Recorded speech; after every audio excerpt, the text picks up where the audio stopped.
A ti, el alfa y el omega, el principio y el fin, y el gran yo soy, me rindo.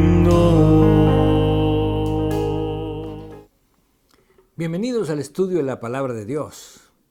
Y nuevamente con el importante tema, buscando el verdadero descanso en Cristo Jesús. Y hoy vamos a hablar sobre la invitación suprema. ¿Cuál es la invitación suprema? Bueno, la encontramos en el libro de Mateo, capítulo 11, en el versículo 28. Una frase de solamente 3 palabras. Venid a mí. ¿Qué implica venid a mí? ¿Y bajo qué circunstancias, bajo qué contexto Jesús pronunció esta declaración tan importante? Y que se convierte en la frase clave del verdadero descanso. Un descanso que Jesús nos ofrece, pero que muchas veces, aunque pareciera fácil de lograrlo, no es tan fácil a causa de nuestra naturaleza humana. ¿Por qué razón?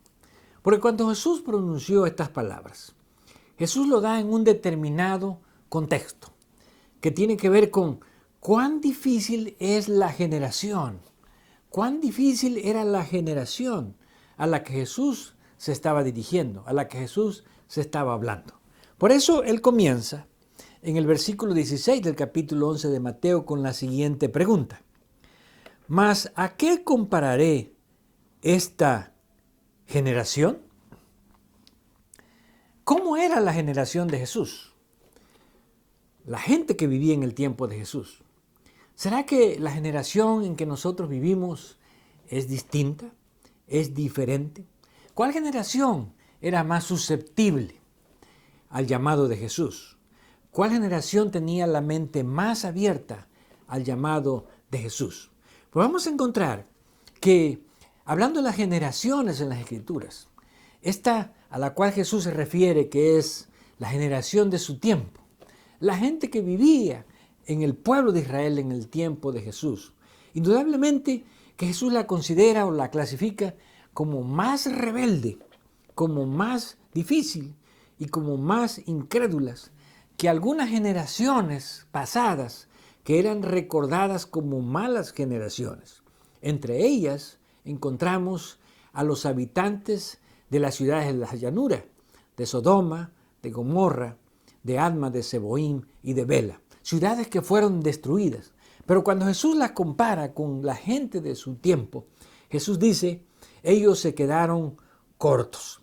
También, aunque no se menciona, hay una declaración que implica a la generación de Nínive.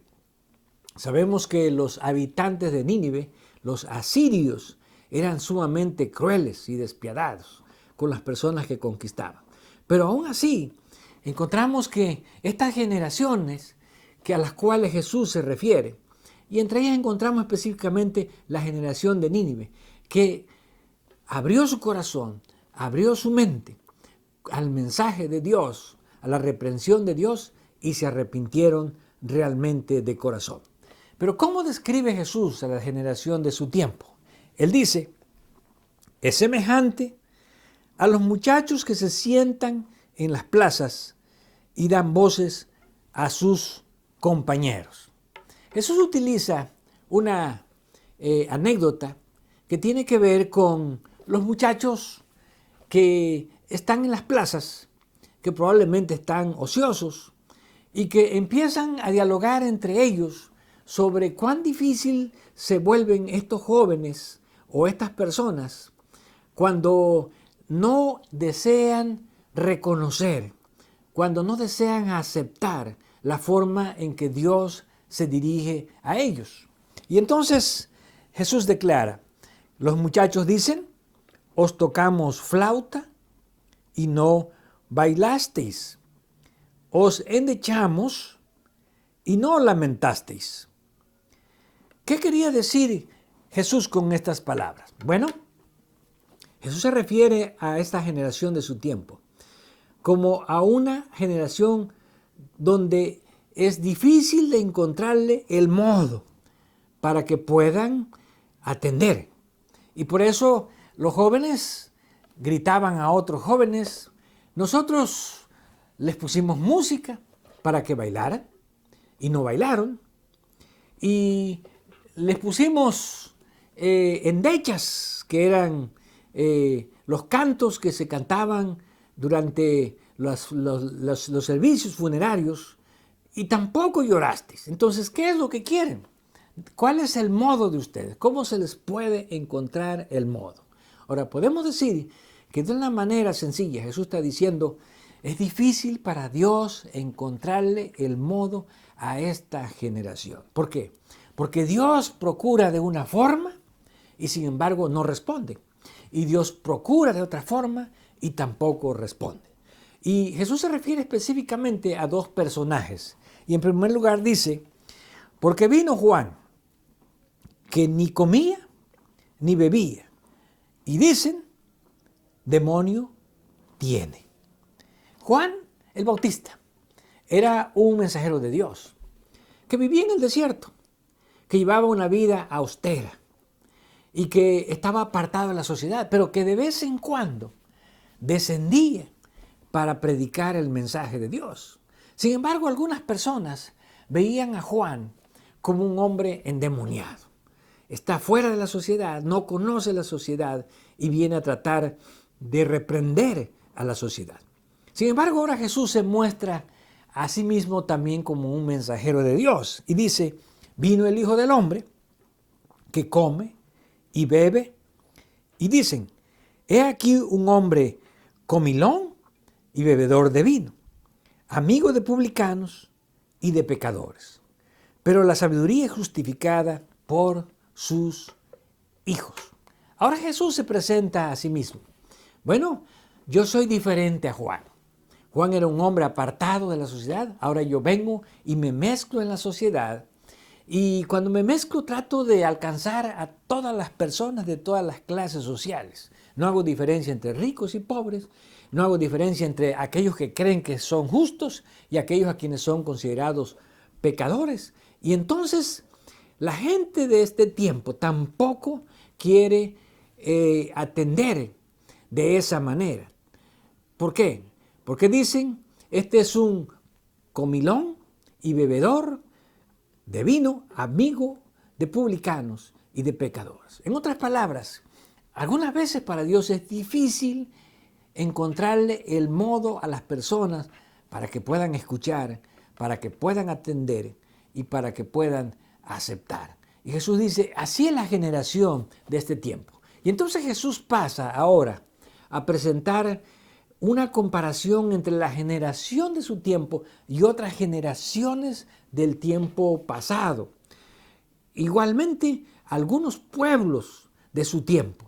Y entonces Jesús se refiere ahora a las ciudades, a donde él había predicado el evangelio que traía. Y no solamente lo había predicado, sino donde había hecho muchos milagros. Y estamos hablando que no eran ciudades de pueblos paganos, sino que eran las mismas ciudades que se decían ser el pueblo de Dios. Lo cual significa que a menudo quienes pretendemos ser el pueblo de Dios podemos tener un corazón más duro, más difícil, más complicado para Dios que personas paganas que aparentemente están alejados de Dios. Y entonces Jesús pronuncia sus ayes sobre esas ciudades que a pesar de haber visto tantas evidencias del Evangelio, del poder de Dios y además de haber sido testigos de muchos milagros, no quisieron arrepentirse. Y dice el versículo 20, entonces comenzó a reconvenir a las ciudades en las cuales había hecho muchos de sus milagros, porque no se habían arrepentido. En cierta ocasión Jesús declaró en Juan capítulo 5 a las personas, si no viereis señales y milagros, no creeréis. Algunas personas piensan que si los cristianos hacemos milagros, que hacemos señales, la gente va a creer. Jesús dijo, es verdad, Hay personas que no creen a menos que vean señales y milagros. Pero estas personas a las cuales Jesús se refiere en estas ciudades que no se habían arrepentido son aún peores. ¿Por qué? Porque Jesús había hecho muchas señales y milagros. Ellos habían visto el poder de Dios, habían visto las evidencias de que Jesús era el Hijo de Dios, habían visto las evidencias de que Jesús era el Mesías, y sin embargo no se habían arrepentido. Y entonces Él declara, específicamente comenzando con 2 ciudades. Ay de ti, Corazín, ay de ti, Betsaida, porque si en Tiro y en Sidón se hubieran hecho los milagros que han sido hechos en vosotras, tiempo ha que se hubieran arrepentido en silicio y en ceniza. Ahora, aquí Jesús se refiere a 2 ciudades de Galilea, Corazín y Betsaida. Jesús dice, allí he realizado muchos milagros. Ahí he ido a predicar con evidencias del poder de Dios. Y Él se refiere que si las personas de Tiro y de Sidón, que eran pueblos paganos, hubieran visto los mismos milagros, las mismas señales que Jesús había dado como evidencias de su divinidad, ya hace tiempo que hubiesen creído. Y esto nos recuerda también a la ciudad de Nínive, y probablemente Jesús estaba pensando o haciendo una referencia a la forma en que en el tiempo de Jonás, la ciudad de Nínive, que era una ciudad de rapiña, como se describe, una ciudad perversa, se había convertido a Dios, no porque habían visto señales y milagros, sino simplemente porque habían atendido, habían escuchado el mensaje de Dios dado a través de Jonás. Y entonces Jesús pasa a una de las ciudades donde Él había estado y donde a menudo Él visitaba, porque allí era la ciudad donde vivían algunos de sus discípulos. Y entonces se refiere a la ciudad de Capernaum. Y tú, Capernaum, que eres levantada hasta el cielo, hasta los Hades, o hasta el Hades o hasta el infierno, serás abatida. Porque si en Sodoma se hubiesen hecho los milagros que han sido hechos en ti, habría permanecido hasta el día de hoy. Por tanto os digo que en el día del juicio será más tolerable el castigo para la tierra de Sodoma que para ti. La ciudad de Capernaum, una ciudad donde Jesús era bien conocido, donde Jesús se quedaba a pasar los días o las noches con sus amigos y donde había hecho muchos milagros. Sin embargo, Jesús habla de el chasco que él tuvo, porque las personas, los habitantes de Capernaum, a pesar de haber visto todos esos milagros, no se arrepintieron. Y Jesús los compara con una de las generaciones más perversas de los tiempos antiguos, que es la generación de Sodoma. Sin embargo, al compararla, Jesús dice, aún si la gente de Sodoma hubiese visto todos los milagros que yo he hecho con ustedes, tiempo hace que ya se hubiesen arrepentido. Y entonces Jesús presenta aquí la realidad de que a menudo que nosotros tenemos más luz y rechazamos esa luz, nuestra condenación en el juicio será mayor. Porque es verdad, los habitantes de Sodoma, de Gomorra y las otras 3 ciudades de la llanura eran muy perversos, pero no tuvieron la luz de la revelación que tuvieron estas ciudades a las cuales Jesús se está refiriendo y a las cuales Jesús les está diciendo que son más culpables y que recibirán mayor castigo en el día del juicio. Su condenación será mayor, su remordimiento en el día del juicio será todavía mayor que aún para los habitantes de estas ciudades paganas. Y en este contexto, Jesús entonces pronuncia esta invitación suprema. Vengan a mí. Ahora, ¿qué significa vengan a mí en el versículo 28? Esta invitación, esta declaración de Jesús, tiene que ver con este contexto al que Jesús se está refiriendo y del cual hemos hablado. En primer lugar, ¿por qué?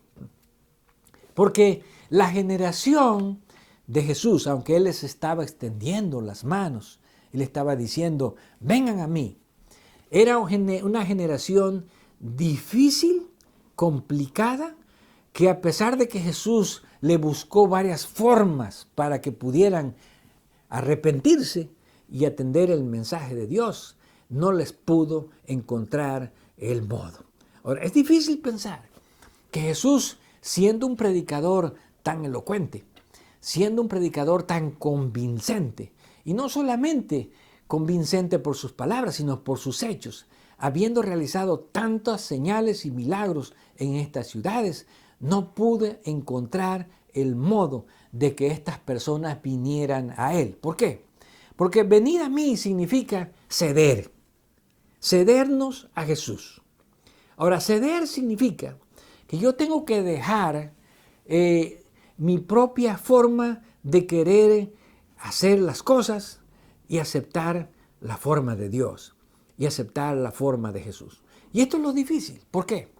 Porque a menudo, cuando nosotros estudiamos la Escritura y vemos las declaraciones de Jesús en cuanto a las situaciones, las circunstancias que tenemos que vivir en la vida, la forma como debemos de tratar a nuestros semejantes, de cómo debemos tratar aún a las personas que no son buenas o no son amables con nosotros, tal vez podemos pensar, esa forma no es mi manera, esa no es mi forma, esa forma de Dios simplemente no va conmigo. Y de esa manera no queremos ceder a aceptar la invitación de Jesús. Por eso Jesús se refiere específicamente que aquellos que están trabajados y cargados son los que se encuentran más necesitados de ceder sus cargas, de ceder sus penas, de ceder toda la preocupación para que Dios, para que Jesús pueda alivianar sus cargas. Ahora, una de las cosas que encontramos en la naturaleza humana es que a menudo, a pesar de que estamos afligidos por los problemas, a pesar de que las circunstancias nos ahogan, nos oprimen, no queremos cederle nuestra voluntad a Dios. No queremos aceptar la forma de Dios de quitar nuestras cargas. Ahora, en esta invitación, Jesús está diciendo, no solamente yo les puedo ayudar con el cansancio que ustedes tienen, sino que les puedo ayudar a quitar también sus cargas. ¿Por qué? Porque mientras nosotros estemos cansados y estemos cargados, nuestra alma no podrá encontrar descanso. Nuestra alma no podrá encontrar reposo. Ahora, esta invitación de Jesús implica también una declaración sumamente importante que encontramos en el versículo 29. Aprended de mí, que soy manso y humilde de corazón. Jesús habla aquí de dos cualidades muy importantes que nosotros como seres humanos necesitamos aprender de Jesús. De otra manera Jesús no hubiera dicho, aprendan de mí. Y la primera es aprender a ser mansos y aprender a ser humildes. Pero eso no se está refiriendo a la mansedumbre externa o a la forma externa de mansedumbre o a la forma externa de humildad. Jesús específicamente dice, soy manso y humilde de corazón. Lo cual significa que la verdadera mansedumbre, la verdadera humildad nacen del corazón. No es una apariencia externa de que alguien parece ser muy humilde o que alguien tiene el semblante de ser muy humilde, sino que ser manso y humilde de corazón implica tener el concepto de mansedumbre y de humildad en nuestro pensamiento.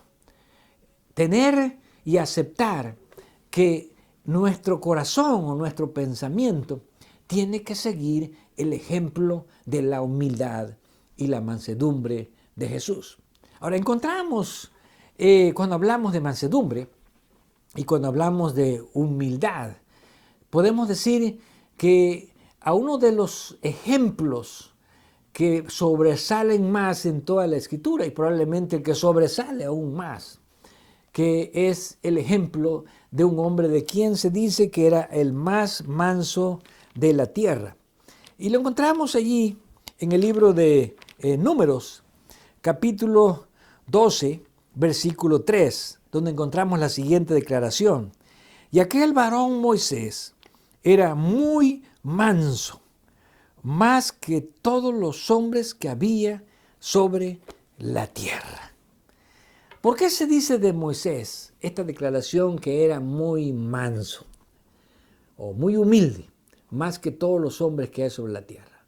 Porque Moisés había aprendido a resolver las situaciones, los problemas, bajo la dirección de Dios, no bajo sus propios impulsos. Ahora, recordamos que algunas veces cuando Moisés quiso resolver los problemas bajo su propio impulso, resultó en una verdadera calamidad para su vida espiritual. Y encontramos que cuando Dios le dijo, estando allá en la peña de Horeb, háblale a la peña y luego la vas a tocar. Moisés, no siguiendo la mansedumbre que provenía de Dios, sino siguiendo sus impulsos, no le habló y la golpeó. Y eso se convirtió en una verdadera catástrofe para su vida. ¿Por qué? Porque Dios le dijo, a causa de eso, no vas a poder llevar a este pueblo a la tierra prometida. Pero bueno, todos los hombres nos equivocamos. Moisés también se equivocó, David también se equivocó y muchos otros hombres de la Biblia. Sin embargo, la humildad del corazón, la mansedumbre, no es solamente una acción, no se mide por una acción. La mansedumbre se mide por una disposición, es un estado, una actitud. Así que cuando tenemos esa actitud de ser humildes, de ser mansos, probablemente en algún momento podemos perder la mansedumbre, podemos perder la humildad. Pero podemos decir que aunque Moisés, de quien se dijo que era el hombre más manso de toda la tierra, también la perdió en un momento, nosotros aún así no podemos seguir el ejemplo de Moisés, porque nosotros seguimos el ejemplo de Jesús, quien en ningún momento perdió la mansedumbre, en ningún momento perdió la humildad, aún en esas circunstancias más difíciles, cuando fue llevado hasta la muerte de cruz, habiendo sido vituperado, burlado y finalmente torturado hasta esa muerte, Jesús mantuvo su humildad, Jesús mantuvo su mansedumbre. Y esto significa que Jesús quiso que las situaciones en su vida, que los problemas en su vida se arreglaran a la manera de Dios. Recordemos que Jesús dijo cuando lo fueron a tomar prisionero, si yo quisiera, yo podría solamente dar una orden y podría Dios enviar una legión de ángeles para liberarme de ustedes, para defenderme. Y pues Jesús podía hacerlo, pero esa no era la forma de Dios, no era la manera de Dios. Jesús estaría siguiendo su propio impulso, su propia voluntad. Y por eso Jesús no lo hizo. Y cuando Él dice, aprendan de mí, que soy manso y humilde de corazón, Jesús está diciendo, aprendan a tener una actitud de mansedumbre. Aprendan a tener una actitud de humildad. ¿Qué significa una actitud de mansedumbre? Bueno, a menudo tal vez nos sentimos agraviados por otras personas. Sentimos que nuestros sentimientos son heridos tal vez por otras personas. Tal vez injuriados por otras personas. Y aunque quisiéramos responder de acuerdo a nuestros propios impulsos, tenemos que aprender a responder a la manera como Dios desea que las cosas se resuelvan. Y vemos que en el caso de Moisés, sus mismos hermanos, Aarón y María, estaban criticando la vida de Moisés. Comenzaron con hablar mal de su esposa. Y finalmente terminaron hablando mal del liderazgo. Y como Moisés era un hombre manso, él podía haberlo resuelto con sus propios impulsos, pero al final él permitió que fuera Dios el que se encargara de resolver el problema Y de esa manera María y Aarón fueron reprendidos por Dios. Ahora, ¿qué es la humildad? La humildad significa someternos a la voluntad de Dios. Algunas veces somos rebeldes y no queremos someternos a la voluntad de Dios. No queremos aceptar lo que el Espíritu Santo nos dice en nuestra mente sobre cómo debemos de resolver las situaciones. Pero esta invitación de Jesús es un llamado para todos nosotros los seres humanos que deseamos llevar nuestras cargas por nuestras propias cuentas, que deseamos caminar en nuestra propia dirección, que deseamos hacer las cosas a nuestra manera y no a la manera de Dios. ¿Por qué? Porque cada vez que enfrentamos una situación difícil en la vida, indudablemente el Espíritu Santo nos estará hablando a nuestra mente, nos estará hablando a nuestro corazón, recordándonos las palabras de Jesús. Aprendan de mí, que soy manso y humilde de corazón. Y esta es la clave que Jesús presenta para encontrar el verdadero descanso. No puede haber descanso en nuestras vidas cuando nosotros seguimos nuestros propios impulsos, cuando queremos arreglar las cosas de acuerdo a nuestros criterios o seguir nuestra propia voluntad. La única forma de encontrar el verdadero alivio para nuestras cargas es cuando nosotros permitimos que Dios dirija nuestros pensamientos y que de esa manera aprendamos la verdadera mansedumbre, la verdadera humildad que solamente proviene de Cristo Jesús. A ti, el Alfa y el Omega, el principio y el fin, y el gran yo soy.